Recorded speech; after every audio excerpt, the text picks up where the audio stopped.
അന്ന് നവകേരള സദസ്സിലെ youth കോൺഗ്രസ്സുകാരും K സിക്കാരും കരിമണി കാണിക്കുന്നതിനെ എല്ലാ സ്ഥലങ്ങളിലും മർദ്ദിക്കുകയുണ്ടായി.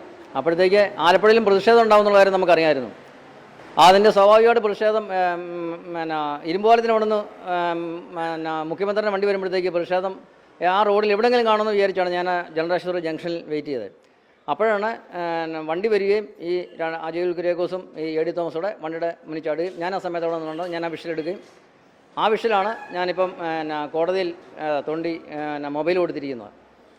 ആ വിഷയമാണ് നിർണായക തെളിവായി മാറിയത്. കാരണം കഴിഞ്ഞ സർക്കാരിൻ്റെ കാലത്ത് നീതി കിട്ടത്തില്ലെന്നുള്ള കാര്യം നമുക്ക് അറിയായിരുന്നു. അപ്പം സർക്കാർ മാറുമ്പോഴത്തേക്ക് തീർച്ചയായിട്ടും നീതി കിട്ടുമെന്ന് നമ്മൾ പ്രതീക്ഷിക്കുന്നു. നീതി കിട്ടുക തന്നെ ചെയ്യും. കാരണം മുഖ്യമന്ത്രി തന്നെ ഇന്നലത്തെ അത് പ്രത്യേകം അത് SIT ഏൽപ്പിക്കുകയും അത് തുടരന്വേഷണം നടത്തുകയും ചെയ്യുമെന്ന് പറഞ്ഞതിന് അത് ഒത്തിരി സന്തോഷമുണ്ട്.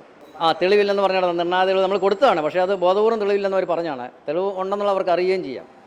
അപ്പോൾ ഇതൊരു ഇനിയൊരു അന്വേഷണം വരുമ്പോൾ തീർച്ചയായിട്ടും ഇതെല്ലാം തെളിയിക്കപ്പെടും.